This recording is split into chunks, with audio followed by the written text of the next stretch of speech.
Welcome back everybody. This is part 2 of our Q&A video. If you haven't seen part 1, I will link it down below. Make sure to check it out. As I said in part 1, you asked some amazing questions. So many amazing questions. We had to make this a two-parter. I have all the remaining questions right here. We have questions on skincare, cosmetic procedures, personal questions, questions on exercise, and a host of other topics. So without further ado, let's answer the remaining questions. All right, first up, Amanda wants to know, if you could only choose 5 skincare products forever, excluding sunscreen, that one is a given, what would they be? Also, if you could only choose 2 devices which have made the most impact on your skin, what would they be? That's a tough question and a good one, Amanda. So in part 1 of this Q&A, Wendy had asked me a similar question. Wendy's question was, what are my must-have skincare ingredients? So I will make this one a bit more product specific. So my number 1 product I would want to use forever is my Tretinoin, my Retin-A, hands down. My second product would be my Neogenesis Recovery, which is human stem cell conditioned media. So it is a stem cell serum. And I've talked about this in the first part as well. I do believe that stem cell serums, whether they are human derived or plant derived, can have a positive impact on our skin. And I've read many studies on this. Number 3 would be, and I completely forgot to mention this as a must-have skincare ingredient, it would be alpha-hydroxy acids. I think alpha-hydroxy acids are definitely a must-have skincare ingredient, so I'm sorry I forgot to mention that when I answered Wendy's question. But I have so many I like, so if I had to choose just one product, that's a tough one. I am currently using Used to the People. I am using their alpha-hydroxy acid toner. It is mostly lactic acid, some glycolic acid. So let's say I'll choose that one because I really like it. I also like that it comes in glass. So let's see, we have Retin-A, we have my Neogenesis Recovery, we have Used to the People alpha-hydroxy acid toner. Number 4 would be a good antioxidant serum, very important. And since I can only choose one, that is a tough one. Since I can only choose one, I would choose one with a bunch of different antioxidants in it. But I still have a hard time deciding between my Alive by Science NAD serum, which I love, or my Maysama Green Rooibos Pressed Serum, which I also love. But I'm going to choose Maysama because it works well with one of the devices I'm going to choose. So number 4 would be my Maysama Green Rooibos Pressed Serum. And number 5 would be a good moisturizer. But again, I have so many moisturizers I like. So if I have to choose only one, right now I am loving Sanitas Vitamin C moisturizer. So I'm going to choose that one because that way, on top of the Maysama, I also have vitamin C. So Retin-A, my Neogenesis Recovery Serum, my Used to the People alpha-hydroxy acid toner, Maysama Green Rooibos Pressed Serum, and number 5 would be Sanitas Vitamin C Moisturizer. And then as far as the 2 devices which have made the biggest impact on my skin, the first one is very easy, and that is a microneedling device. I am using the derminator, so I would choose that one. But honestly, I have never tried a Dr. Pen. I'm assuming it is just as good, or even a derma roller. But that would be number 1. And then number 2 is a toss between LED light therapy and microcurrent, because I have been using both very regularly and have seen great results with both. But since I can only choose one, I'm going to choose LED light therapy because it is more versatile. LED light therapy can be used for anti-aging, for acne, hyperpigmentation, pain management, injury recovery, hair growth, so many things. So I am going to choose LED light therapy for my second device. Now I have a couple of different LED devices. The one I use the most is my Adoro LED light mask. So I'm going to choose that one.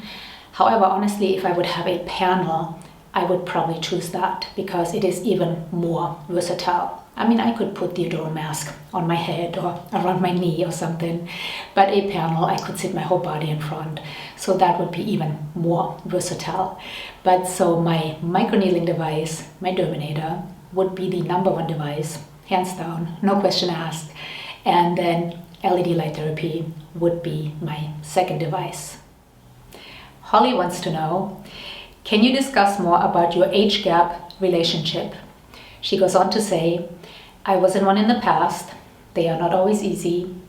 And I think it might be an interesting topic to do it successfully. So my husband and I are almost 14 years apart. I am 14 years older. I was born January 1969. My husband was born October 1982. And this is such a good question. And I also asked my husband actually for his input. But before I tell you what he said, when I read Holly's question, I thought, no relationship is ever easy, whether there is an age gap or not. So I don't think it's so much the age gap, but compatibility. Because how many of us have been in relationships with people who were roughly the same age and it still didn't work out? So I think we focus so much on the age gap, and sure, there are some problems that can arise, but I do still think it is more about compatibility. But when I asked my husband this question, he had an interesting input, and his input was that when I came to the United States, he was basically coming of age. So we have a similar pop culture reference, which I had never thought about, but to him that is quite important. So I thought that was interesting. I think for me it comes down to communication and honesty. Now, I have to be honest, I had a lot of insecurities at first about the age gap. When we first got together, I didn't quite know how old my husband was. I thought he was a bit older because he's a bit of an old soul. He doesn't look older, but he acts older than he is. So when I met him, he was 28, I was 42. I thought he was around 35. So back then I felt we were sort of meeting in the middle because I always have felt a bit younger. So I felt we were meeting somewhere around 35. But regardless, I had quite a bit of insecurities around the age gap. I thought, what is this cute young guy doing with this old woman? And I really had to sit down and talk myself through a lot of those insecurities. Back then it was when Ashton Kutcher and Demi Moore were still together, and so they gave me hope. They were sort of my role models. And then they broke up and I panicked. I thought, if they can't make it, how are we ever going to make it? And I almost broke up with my husband. But we sat down and we talked about everything. My fears were, aside from that I'm going to look old and wrinkled and all of that, they were, what if he wanted children and I would be too old to give him children? And so we sat down and we talked about all of it. And we made a decision that we didn't want children and we wanted to stay together. So I think communication is the biggest thing, really being honest with each other. But also I have to really be honest with myself. When I have these insecurities arise, and the more we've been together, the less I have these insecurities. But when they arise, I have to just be honest about it and sit down with myself and really remind myself of the solid foundation we have. And then also talk to my husband about it. And my husband has his own sort of worries. He told me the other day, and I actually didn't know this for the longest time until he told me. He said that he wanted to retire early because if he worked until regular retirement age, then I would be quite old and maybe we couldn't enjoy our life together. So he has his own worries and fears.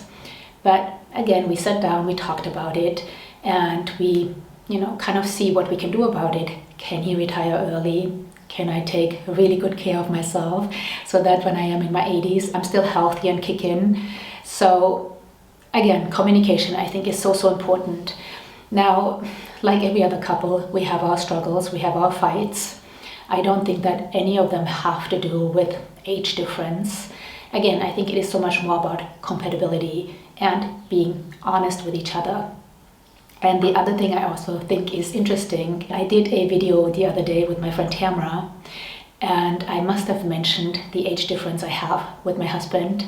And under the video, one of Tamara's subscribers said, "Isn't it sad that Claudia married a 14-year younger man?" And then she said, "That part isn't sad, that part is awesome, but isn't it sad that we are even talking about it? Because men have married younger women forever and it never seems to be an issue.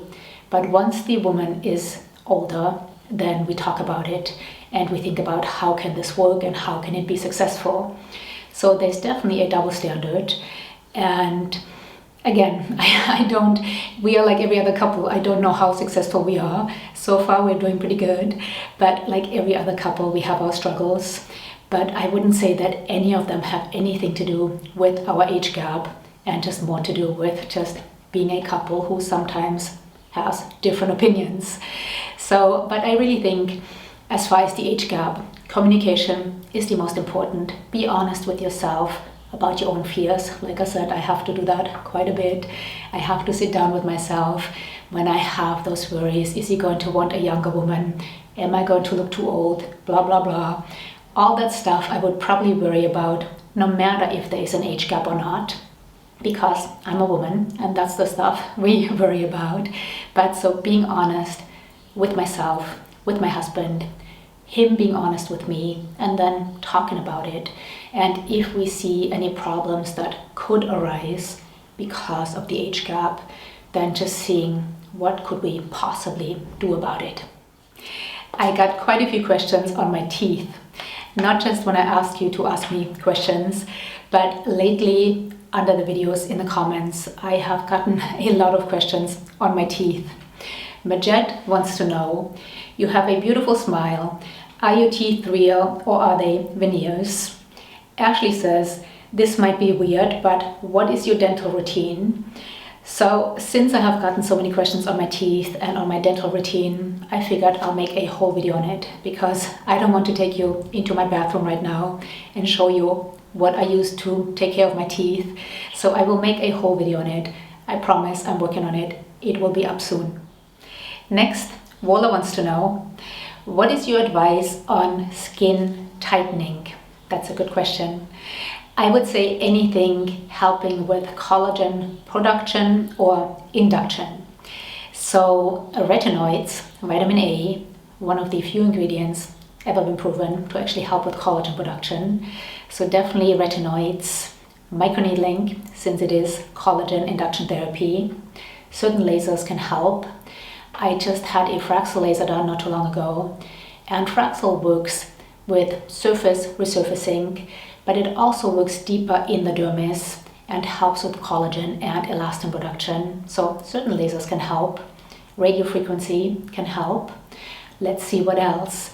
Certain home devices, LED light therapy, microcurrent, they are not going to be as intense, of course, as getting a laser done, but they can help some since they help stimulate ATP, which in turn helps with collagen production. Nutrition, of course, is super important. We can do all of these things, and if we don't feed our body the nutrients it needs to make collagen, then it's not going to happen.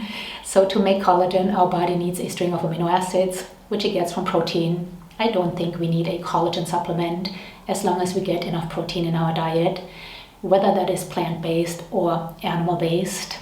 Then we also need vitamin C, very crucial. So we have to make sure we eat enough fruits and vegetables. And then we need a couple of cofactors, zinc, copper, silicon. So eating a nutrient-dense diet is, I think, crucial for skin tightening, for skin health, for overall health. And then, of course, sunscreen, very important. A broad spectrum protection sunscreen, so we do not degrade the collagen we have further by UV radiation. And then depending on the age, I think sometimes hormone replacement therapy can also be important, because as we hit menopause, in the first 5 years of menopause, we lose 30% of our collagen. So that is a big bummer. And I've talked about this in part 1 of this Q&A. Hormone replacement therapy is a very personal decision, but hormone replacement can definitely help at a certain age with skin tightening. Or if you don't want to go on HRT, there are now certain products which help with this estrogen-related collagen loss. So these are really the only things I can think of. If you can think of anything else as far as skin tightening, let us know down below. WJM53 wants to know, would you ever consider a blog on Naples, like a walking tour? Probably not right now, because once more Italy is on lockdown, so it would be difficult to do a walk-in tour of Naples. And I mentioned this in the first part of this Q&A. We are going to be moving soon. We will be moving in 6 months to Paris. So who knows how long this pandemic is going to last and how long this new lockdown is going to last. Hopefully not much longer. But right now I cannot see myself do a walking tour or a blog on Naples. Maybe once we move to Paris, that is an option if anybody's interested. But like I said, unfortunately right now, I can't see myself doing a blog or a walking tour on Naples. I'm really sorry. Next, Giselle wants to know, are you familiar with PDO Threads? I am a little bit familiar with PDO Threads. So PDO Threads have become quite popular as far as collagen induction and giving a slight lift. PDO Threads are made from the same material as dissolvable sutures. So I am a little bit familiar with PDO Threads. I have played around with them a tiny bit.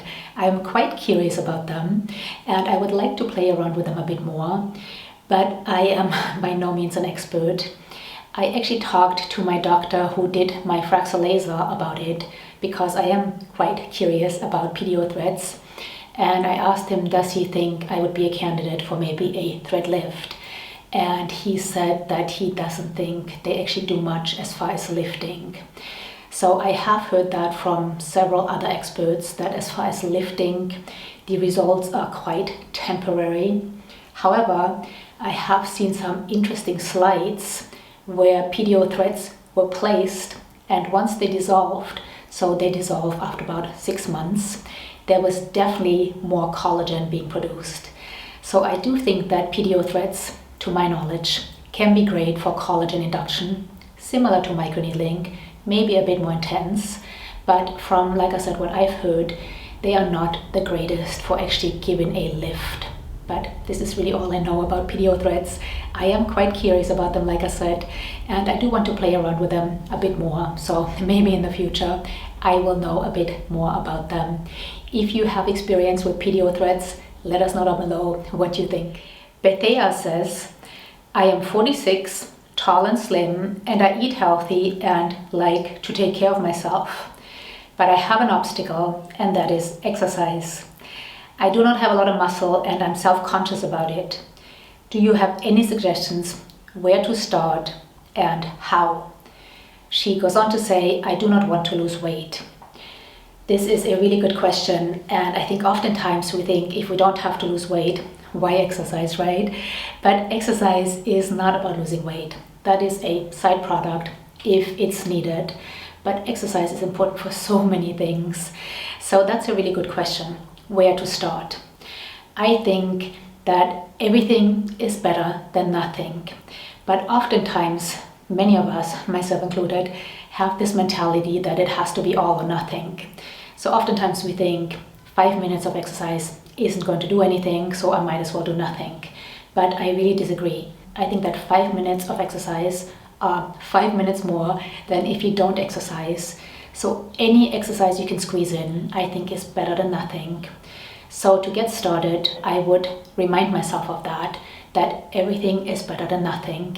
And even just taking a quick walk around the block is better than sitting on the couch.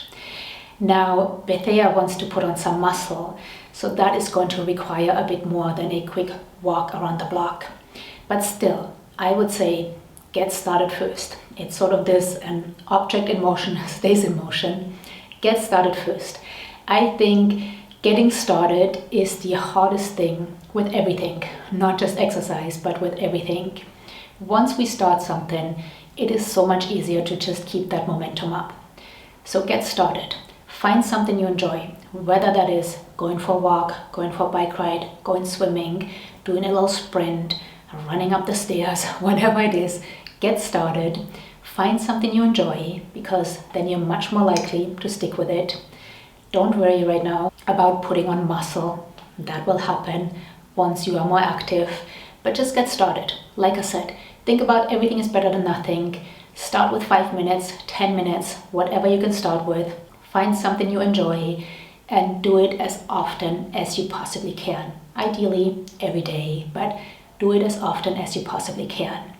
And then once you have that momentum, then you can worry about putting on some muscle. Depending on what exercise you decided to start with, you might already build some muscle. If you're starting to ride a bike or you go swimming or do some sprinting, you will already put on some muscle. But if you decided to just go for a walk, eventually, once you have that momentum, you can pick up some weights, and I would say get a personal trainer for a couple of sessions just to learn what to do and what not to do, and find somebody you really click with, you really like. Then you're going to look forward to actually working with that person, and it is going to be something that is really enjoyable for you, and again, something you are going to want to stick with. But I think to get started, we have to just drop this mentality of all or nothing. Everything is better than nothing, and it doesn't have to be a killer workout. As long as you're moving your body, you're doing yourself a favor, you're doing your body a favor. And like I said, once you have that momentum, then you can worry about adding some exercises which specifically put some muscle on your body. So I hope this helps. If not, feel free to reach out to me, email me if any of you have any questions, whether that is on exercise or anything else. Please don't ever hesitate to reach out to me. Just email me and I would love to answer any questions you have. Next, Plant-Based Dolly wants to know, can you give some more homemade recipes for supplements, as well as more affordable supplements? So Plant-Based Dolly is talking about, I shared a recipe on how to make Liposomal Vitamin C. If you haven't seen it, I will link it down below. But I don't really make any other supplements aside from I make my own iodine, but that is so easy to do. I will link a link to it down below as well. But that's really it. I don't make any other supplements myself. And as far as more affordable supplements, I think with supplements, quality of course is very important. Supplements are not regulated, so anybody can put anything in a bottle and just write anything on it. So really finding companies which are reputable is, I think, very, very important. And unfortunately, most of the time, these companies are not the cheapest. But I would say rather than taking a cheap supplement, don't take any, because you don't know what you're going to put in your body. So it's not more is better with supplements. I would say it's quality over quantity. I would say invest in some supplements you really think are going to make a difference, and then don't worry so much about how much they're going to cost. I mean, within reasons, of course. But I wouldn't look for cheaper alternatives necessarily, because again, supplements are not regulated and you don't know what you're going to get. So I would stick with companies you trust and know actually put in the bottles what it says on the outside. Next, Marie wants to know, does your husband also like looking after his skin? She goes on to say, my husband loves to take care of his skin, including hydrofacials sometimes. This is a very easy question. No, my husband does not care about skincare at all. And he does not get my fascination or obsession with skincare. My husband basically goes to the grocery store, picks up a face wash and a moisturizer, and that's what he uses. I have given him some things that I really liked or I wasn't using, and it just collects in his bathroom. So no, he does not like skincare. He has really nice skin, he's very lucky, but he doesn't use skincare. I always have to remind him to put on sunscreen. He uses like a moisturizer with sunscreen in it, way too low of an SPF and he doesn't put enough on. So I always have to remind him to put more sunscreen on. And I actually got a hydrofacial device and I wanted to use it on my husband and he said, no, absolutely not. So no, my husband does not like skincare and unfortunately he does not understand my obsession with it. Fueled by Plants, I love that name, wants to know, how many languages do you speak? What are they? Was your English this good when you arrived in the US? If not, was it a struggle to adapt to your new environment? So I speak German, of course. I was born and raised in Germany. And I speak English. That's basically it. Those are the two languages I speak. I speak a tiny bit of Italian. When we first moved here, I had the best intentions to learn Italian. I love Italian. I think it is so beautiful. So when we first came here, I took some classes online. I also got a teacher who came to my house and he was lovely. He taught me some really great things. But then the pandemic hit and I didn't talk to anybody but you guys and my husband. So my Italian plateaued. It is good enough to go to the store and ask for things and I can understand quite a bit. But by no means can I have a conversation with anybody. So German, English, tiny bit of Italian, and even less French. Same thing. When we moved to Paris a few years ago, I had the best intentions of learning French. In fact, I already started taking a couple of classes when we lived in the US. So when we moved to Paris, again, I took a few classes on the computer, I went to school, and I actually learned quite a bit. But every time I tried to talk to somebody, they would say, comment? Comment? And eventually they would say, oh, and then they would talk back to me in English. The problem, for me at least, with languages, learning a language is mostly memorization and conjugation, but mostly memorization. But there's also that part of your mouth moving a certain way when you speak a language. So since I speak German, English is quite easy, though sometimes when I speak a lot of German and then switch to English, my mouth is a bit lazy and certain things like the TH, I will say things like, instead of things, I will say things or this is. So my mouth will not quite catch up and not move in the way it needs to move when I speak English. Now Italian is easy for me because of my German accent, the Italian comes quite easy. But French, my mouth does not want to form in the right way. So my pronunciation in French is just not very good. And Parisians are also not very forgiving. If you go anywhere else in France, people will just work with you. But in Paris, unless you speak exactly the way they do, they cannot understand you. So I speak even less French than I speak Italian. So basically, I speak English and I speak German. But when I first came to the United States, no, my English was not good at all. And I'm still learning. There are still a lot of words I don't know. I have a hard time sometimes pronouncing things. And my spelling, since I learned most of my English talking, my spelling is horrendous. So my English is still not perfect. But when I came to the US, it was not good at all. We have to learn a second language in school. So I learned English. I had a choice between French and English, and I chose English. And I was very good at it. I had an A all the way through. I was really good at it. So when I came to the US, I thought this is going to be easy, but it was not. First of all, my dad always warned me that Americans speak English as if they have a hot potato in the mouth, which is kind of true. Now I speak that way as well. But also what I learned in school was British English taught to me by a German teacher. So it was quite difficult for me to understand anything or to communicate. And in the beginning, I remember I was exhausted because I had to, everything I wanted to say, I had to translate in my head to the best of my ability. There were so many words missing, so I had to come up with a word that sort of would work. And then somebody would talk back to me very fast, And I had to, whatever I caught of what they said, I had to translate into German. Then again, what I wanted to say with my limited vocabulary, I had to translate. I was exhausted. I remember the first few weeks when I came to the US, I would just fall into bed and be out like a light. It was really exhausting. But I didn't have anybody to ask, hey, how do you say this? I was only around Americans. So I had to learn.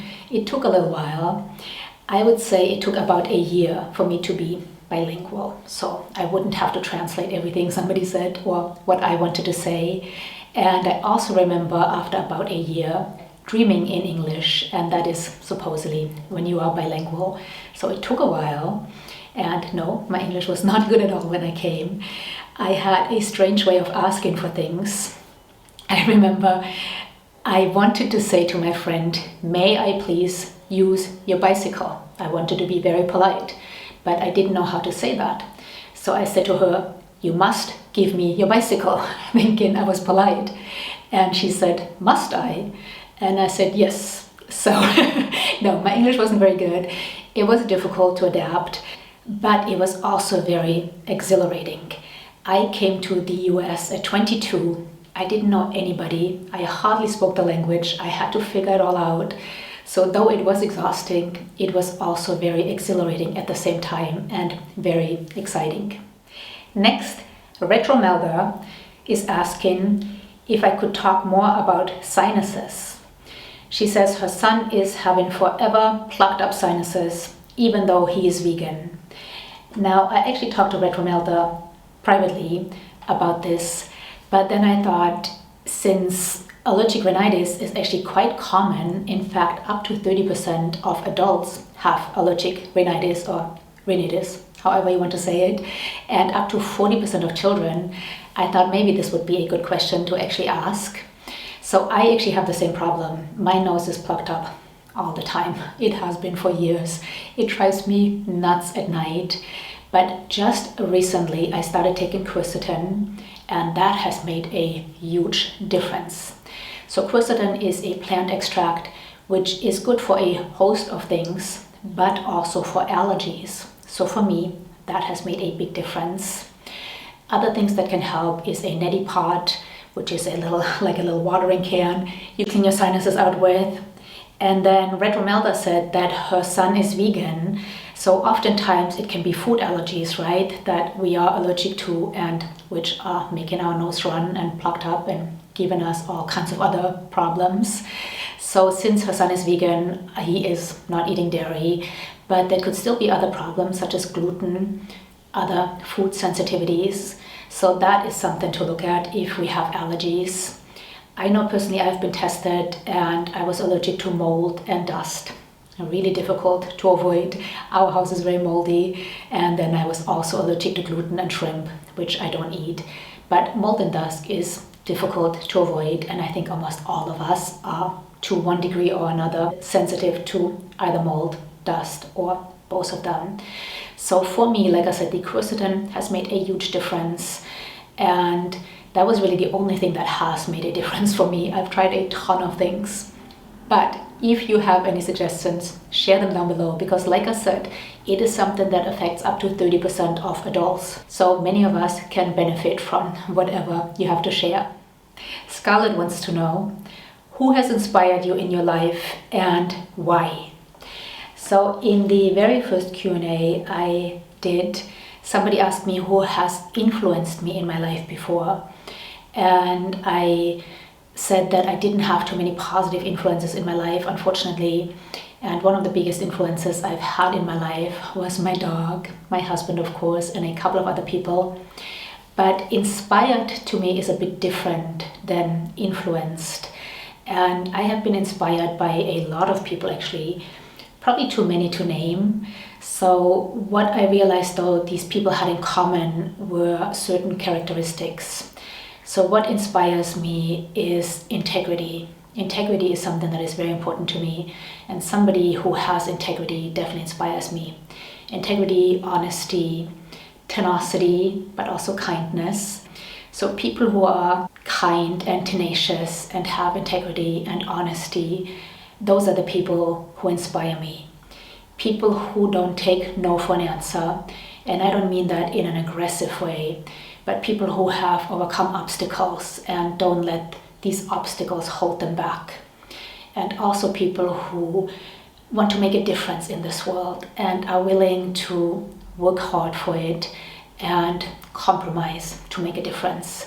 So those are the characteristics which inspire me in people. And like I said, many people have inspired me, too many to name. So I thought it would be easier to list the characteristics which inspire me. Let me know down below who inspired you. I would love to know.